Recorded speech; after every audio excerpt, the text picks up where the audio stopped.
Assalamualaikum warahmatullahi wabarakatuh. Saya Joyce Oktavina Fitriandita dari kelas BPIB semester 7, mahasiswi BPI IAIN Ponorogo.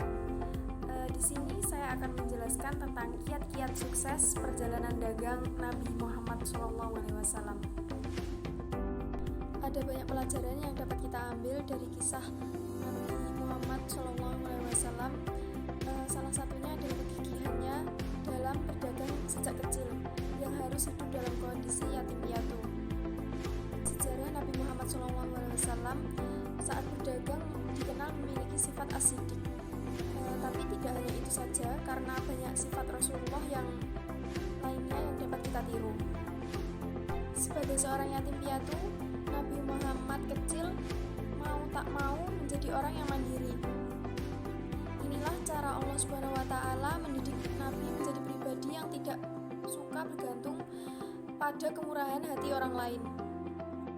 Mengungkap kisah Rasulullah di usia 8 tahun merupakan awal pertama kalinya mengenal dunia bisnis dengan menggembala kambing. Baginda Rasul mendapat upah beberapa qiraat dari penduduk Makkah.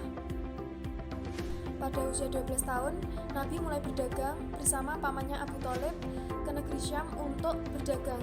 Perjalanan bisnis pertamanya yakni mengunjungi negeri Suriah, Jordan, dan Lebanon. Kemudian pada usia 17-20 tahun, Nabi Muhammad SAW bersaing dengan pembisnis senior tingkat regional.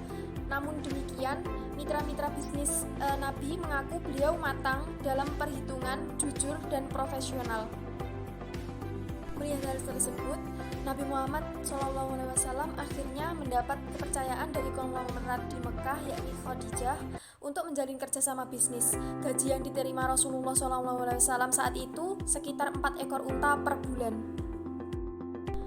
Misi dagang Nabi Muhammad SAW pun berlanjut saat menyusuri jalur dagang utama antara lain Yaman, Syam, melalui Madian, Wadil Qura. Keuntungan yang didapat lebih besar dari kelompok dagang lain. Melihat perjalanan waktu menunjukkan Nabi Muhammad SAW menjalankan kontrak syirkah atau kerjasama dengan sistem upah maupun bagi hasil dengan Khadijah. Melihat hal tersebut, banyak karakter atau sifat Nabi Muhammad SAW yang patut kita tiru ketauladanannya dalam berbisnis. Pertama, asyidik, yakni benar dan tidak pernah menyembunyikan barang dagangan yang cacat. Yang kedua, amanah atau terpercaya baik dari pemilik barang maupun pelanggannya. Ketiga adalah fatonah, yakni cerdas atau pandai menghasilkan dan melihat peluang keuntungan tanpa menipu. Terakhir, yang keempat yaitu tabligh atau menyampaikan, memiliki kemampuan negosiasi, membangun komunikasi dan reputasi yang baik. Mungkin cukup sekian penjelasan dari saya tentang kiat-kiat sukses dagang Nabi Muhammad SAW. Kurang lebihnya mohon maaf. Akhiran, wassalamualaikum warahmatullahi wabarakatuh.